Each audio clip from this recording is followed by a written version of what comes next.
More than 3 in 4 Americans think the government and businesses are not doing enough to support the nation's veterans. That's according to a 2015 survey by Ipsos. The thing is, what we think and what we do are two different things. For instance, when Americans go to the polls, veterans issues don't even rank in the top 15 issues on American voters' minds. Veterans say that transitioning to civilian life and navigating this fragmented set of resources available to them makes it more difficult for them and their families. And to find out why we're seeing so many veterans on the losing end of that civilian-military divide, I want to bring in former Congressman and veteran Patrick Murphy. Patrick, it's good to see you. Well, Contessa, it's great to be on with you. And there is a gap, and demographics are destiny. We've asked less than 1% of our country to serve during the longest wars in American history.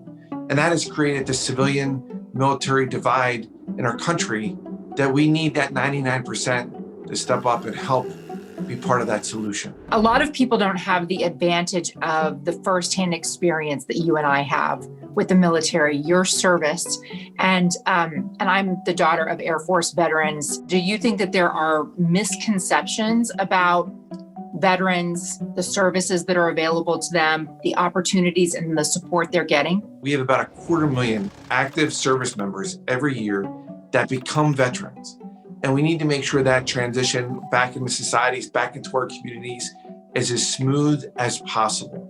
But of the 20 million American veterans, only 9 million are actually enrolled in the VA that are getting, services from that VA. So when you talk about other things like getting a job, getting a home and placement, but also the wraparound services they need, that's not really the VA's, responsibility. My sister, who is retired from the Navy, lives in Southern California, where there are lots and lots of facilities set up to support veterans. But you leave a place that has a big military build out, and a lot of times the services are hard to find if you live in a community where veteran services are scarce or non-existent. How can we step up and fill the gap? Civilians have to be part of the solution. We can't just say, well, it's the VA's job, especially at a time when we have things like the suicide epidemic in the veterans community. We have 20 veterans who take their own life every day. What if you don't know a veteran?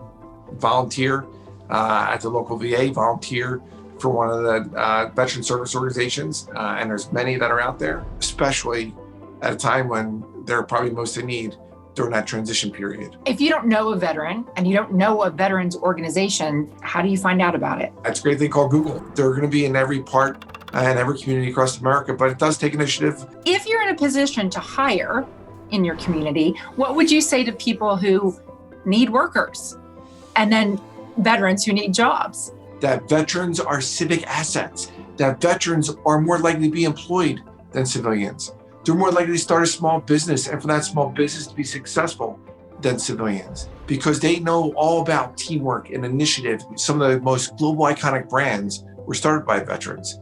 Brands like Walmart and Nike and Comcast, FedEx, GoDaddy, all started by American veterans coming back in their communities and starting a small business or being part of a team. And if you're in a position to donate, whether it's a national veteran service organization or a local one, give back to the veterans community. Make sure that you use veteran-owned businesses, whether it's going through the restaurants or the dry cleaners, making sure you're doing what's necessary to put our American veterans on the right track. Former Congressman Patrick Murphy. Patrick, such a nice conversation. Thank you.